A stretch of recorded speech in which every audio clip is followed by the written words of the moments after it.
umatnya ini, ya, beliau sudah mengatakan bahwa ini kurbanku dan ini adalah kurbannya umatku yang tidak mampu berkurban.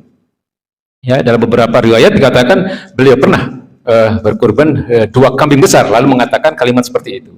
Nah, khusus dalam haji wada, ya, haji terakhir, haji perpisahan beliau yang terjadi pada 10 Hijriah, beliau berkurban 100 ekor unta, Pak. Ya, 100 ekor unta. Jadi jangan dianggap Nabi itu orang yang miskin. Ya, banyak orang mengatakan Nabi itu orang yang tidak mampu. Tidak, Nabi itu kaya raya. Ya, tetapi kekayaan beliau hanya diwakafkan semata-mata untuk agama ini. Jadi beliau pada haji wada itu beliau berkurban 100 ekor unta dan 63 di antara 100 ekor unta itu beliau sembelih sendiri dengan tangan beliau yang mulia, Pak. Sementara sisanya yang 37 diserahkan kepada Ali bin Abi Thalib.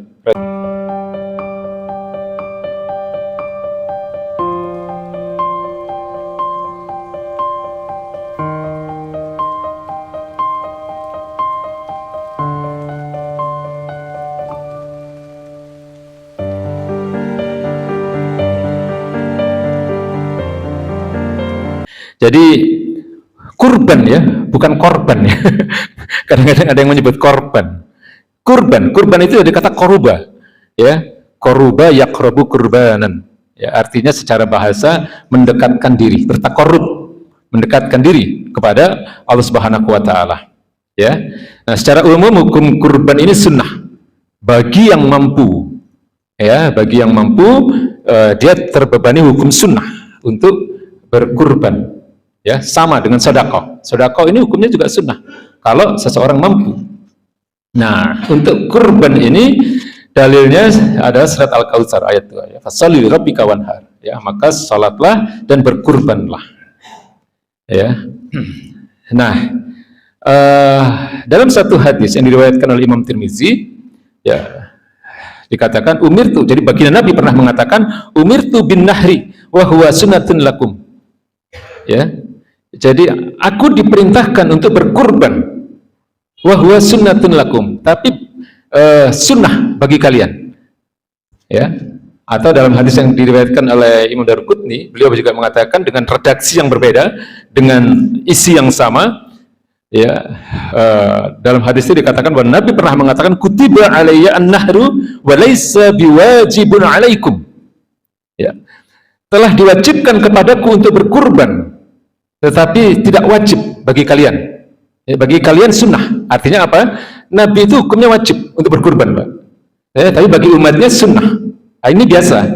Ya, banyak hal-hal yang berbeda hukum itu antara untuk Nabi dan untuk umatnya.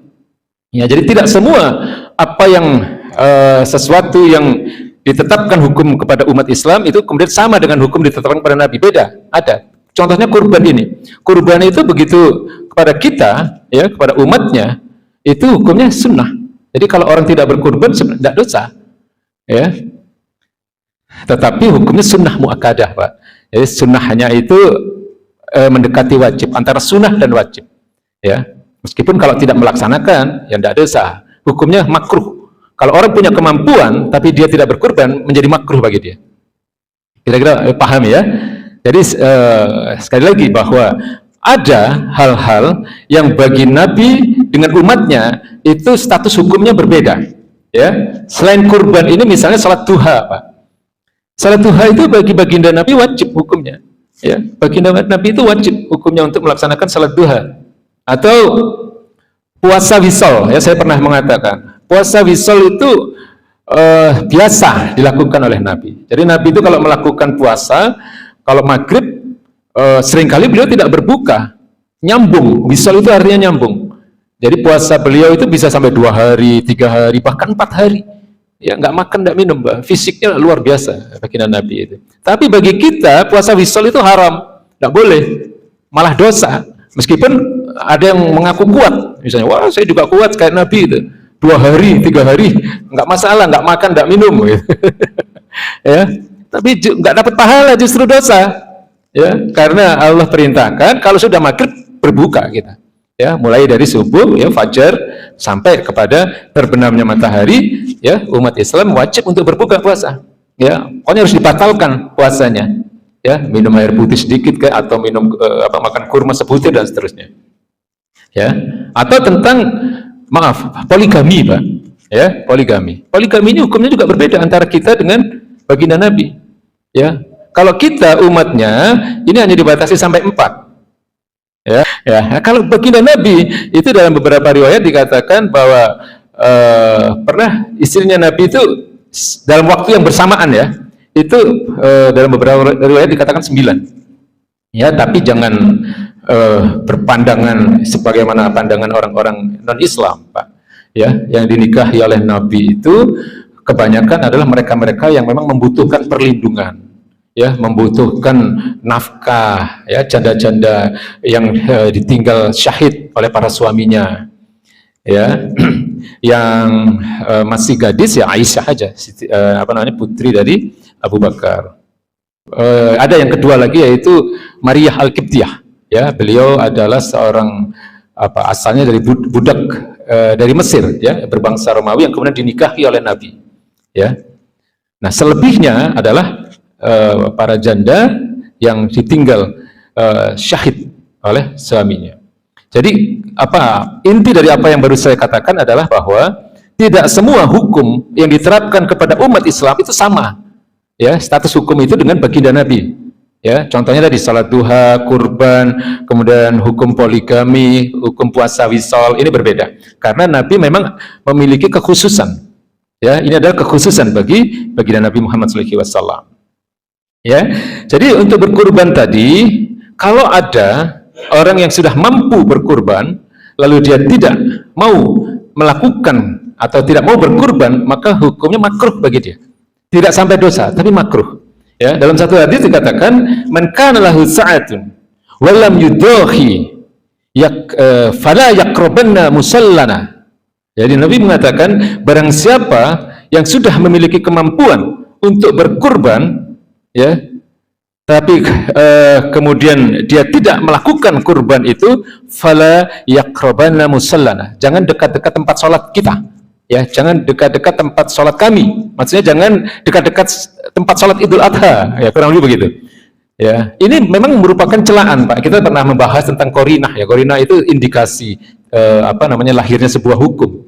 Ini sebenarnya indikasi larangan seseorang untuk tidak berkurban kalau dia punya kemampuan, ya, artinya kalau orang sudah mampu seharusnya dia berkurban, ya, tapi larangan ini tidak sampai kepada keharaman. Paham ya? Paham ya? Jadi kalau ada orang mampu tapi dia tidak berkurban, itu hukumnya makruh, tidak sampai kepada haram. Ya, tapi dia dianjurkan dengan sangat kuat oleh baginda Nabi untuk berkurban.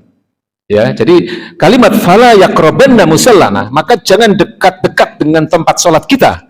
Nabi mengatakan begitu kan? Meski ini bersifat celaan, tapi tidak sampai jatuhnya keharaman. Ya, beda dengan kalau kemudian Quran atau hadis itu mencela dengan kalimat-kalimat yang berat, Pak. Misalnya kemudian dikatakan itu adalah fahisyah misalnya. Ada dalam Quran itu banyak larangan-larangan yang kemudian dikatakan oleh Allah itu adalah perbuatan fahisyah. Fahisyah itu keji, berzina misalnya.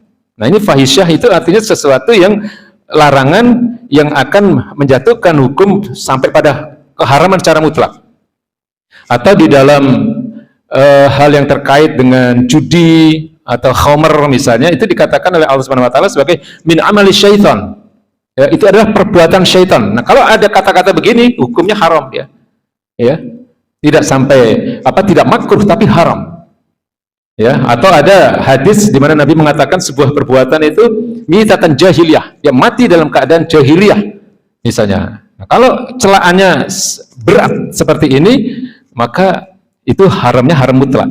Tapi kalau untuk tidak berkurban, Nabi hanya mengatakan fala yaqrabanna musallana, ya, maka jangan kau dekat-dekat dengan tempat sholatku, ya, jangan dekat-dekat dengan tempat sholat kami. Ini sindiran, ya, tapi tidak sampai kepada celaan yang berat, ya, sehingga hukumnya tidak sampai kepada haram, tetapi makruh bagi orang-orang yang punya kemampuan tapi tidak mau berkurban. Paham ya Pak ya? Beda kalau ada orang yang bernazar. Nah, kalau nazar dia menjadi wajib hukumnya. Ya. Misalnya, kalau proyek saya nanti goal, maka tahun ini saya akan berkurban. Nah, ternyata proyeknya goal, nah menjadi wajib hukumnya. Paham ya Pak ya? Kalau gaji saya naik sekian persen, ya, saya akan berkurban tahun ini. Nah, menjadi wajib kalau nazar. Ya, jadi beda kurban yang yang biasa tadi dengan kurban dalam arti seseorang itu melakukan nazar. Ya. Nah, lalu baginda Nabi sendiri ketika beliau berkurban itu biasanya Pak, ya, memang afdolnya kalau punya kemampuan itu disembelih sendiri, ya, itu sunnahnya begitu. Tapi kalau nggak mampu ya nggak apa-apa, nggak ada masalah. Ya, dalam beberapa riwayat beliau pernah berkurban 2 kambing besar, ya. Lalu setelah salat kemudian beliau mengatakan, ya, sebelum menyembelih itu beliau katakan Bismillahi Allahu Akbar, hadza anni wa an man lam yudahi min ummati. Ya, Bismillahi Allahu Akbar, hadza anni, ya, kurban ini dariku, ya, wa an man lam yudahi min ummati, dan dari orang-orang yang tidak mampu berkurban dari umatku. Ya, jadi orang-orang yang tidak mampu berkorban ini sudah diwakili oleh Nabi, Pak.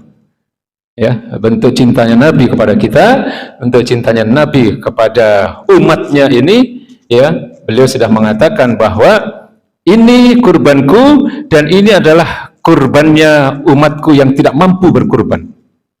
Ya, dalam beberapa riwayat dikatakan beliau pernah berkurban 2 kambing besar, lalu mengatakan kalimat seperti itu. Nah, khusus dalam haji wada, ya, haji terakhir, haji perpisahan beliau yang terjadi pada 10 Hijriah, beliau berkurban 100 ekor unta, Pak. Ya, 100 ekor unta.